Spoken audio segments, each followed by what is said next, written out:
పరిశుద్ధ నామమున ప్రభువునందు మిక్కిలి ప్రియమైన సహోదరి సహోదరులారా, ఈనాటి ధ్యానాంశం కనువిప్పు. లూకా శుభవార్త 15వ అధ్యాయంలో మనం తుడుకు చిన్నవాని గురించి ధ్యానించినట్లయితే, తుడుకు చిన్నవాడు తన తండ్రిని ఆస్తిని ఇమ్మని అడిగి ఆ ఆస్తిని పట్టుకుని వెళ్ళిపోతాడు.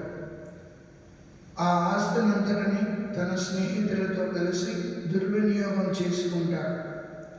ఆస్తి అంతా అయిపోయిన తరువాత భోగ విలాసములతో జీవించిన జీవితానికి పర్యవసానంగా ఆయన ఆస్తిని కోల్పోయి పెద్ద కరువు దాపరించిందని మనం చూస్తున్నాం. తండ్రి ప్రేమ నుండి దూరంగా వెళ్ళిపోయిన కుమారుడు, తండ్రి ప్రేమను దుర్వినియోగం చేసుకున్న కుమారుడు ఈ దుడుకు చిన్నవాడు.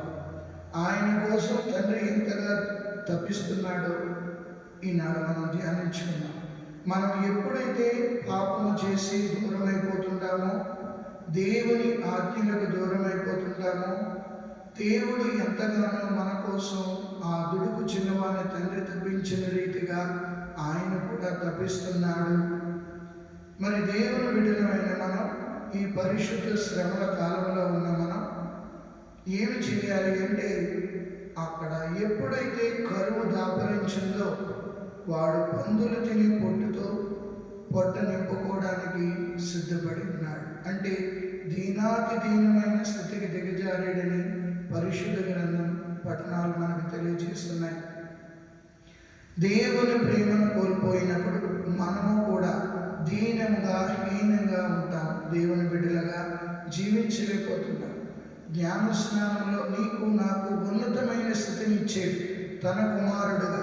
అందుకే యేసు ప్రభు యోర్దాను నదిలో బాప్తిసం పొందుకున్నప్పుడు, ఇదిగో ఈయన నా ప్రియమైన కుమారుడు, ఈయనను చూసి నేను ఆనందిస్తున్నానని పలికిన ప్రభు, మనం కూడా ఎప్పుడైతే జ్ఞాన స్నానం పొందుతున్నామో, జ్ఞాన స్నానంలో మళ్ళా అదే వాణి నిన్ను నన్ను మనందరినీ చూసి మాట్లాడుతుంది. ఎందుకనగా జ్ఞాన స్నానంలో జన్మ పాపం పోతుంది, కర్మ పాపం పోతుంది. దేవునికి తిరుసభకి బిడ్డలుగా చేసే దేవద్రవ్యాలు మనం. కావున ఎప్పుడైతే పాపం పోయినప్పుడు మనం పరిశుద్ధులుగా తయారవుతాం. పరిశుద్ధులుగా ఉన్నప్పుడు దేవునికి ప్రియమైన వాళ్ళగా తయారవుతుంటాం. అందుకే పునీత పౌలు కొలస్సీయులకు రాసిన లేఖ 3:12, మీరు దేవుని చేతి ఎన్నుకోబడిన ప్రజలు, ఆయనకు ప్రియులను పరిశుద్ధులైన వారు అంటారు.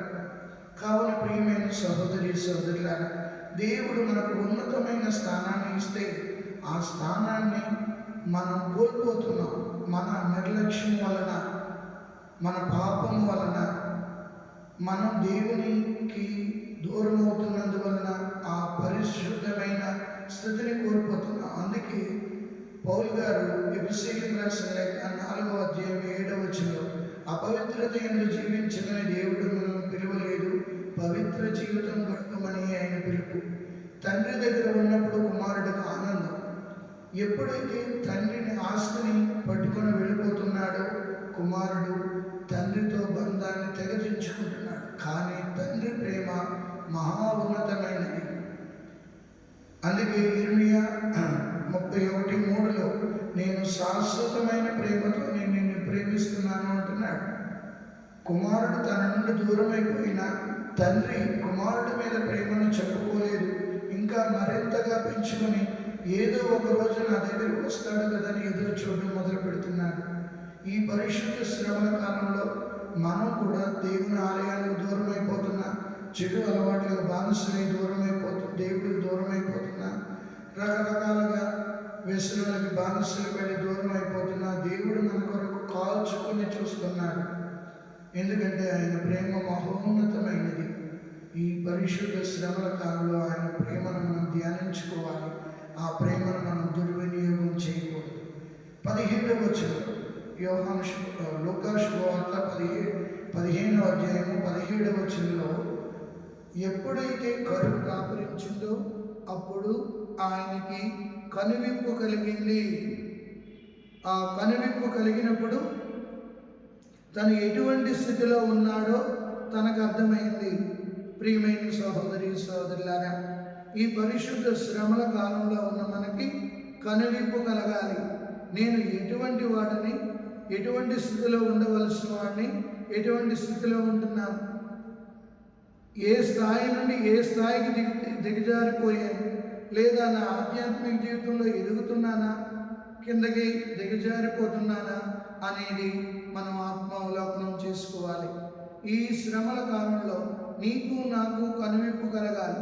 నా ఆధ్యాత్మిక స్థితి ఎలా ఉంది, నా వ్యక్తిగత జీవితం ఎలా ఉంది, నేను ప్రభువుకి ఇష్టమైన బిడ్డగా జీవిస్తున్నానా, ప్రభువుకి దుడుకు చిన్నవాడి వలె దూరంగా వెళ్ళిపోతున్నానా, మనం ఆలోచించుకోవాలి.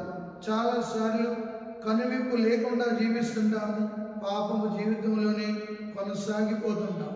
ఈరోజు ఈ పరిశుద్ధ శ్రమల కాలంలో ఉన్న మనం ప్రభువుని ఒకటే అడగాలి, తండ్రి దుడుకు చిన్నవాడు కలిగిన కనువిప్పు నా జీవితం నాకు దయచేయండి. తద్వారా నేను నా స్థితిగతులు మార్చుకొని నేను మళ్ళా నీ బిడ్డగా జీవిస్తానని ప్రభుని వేడుకుందాం.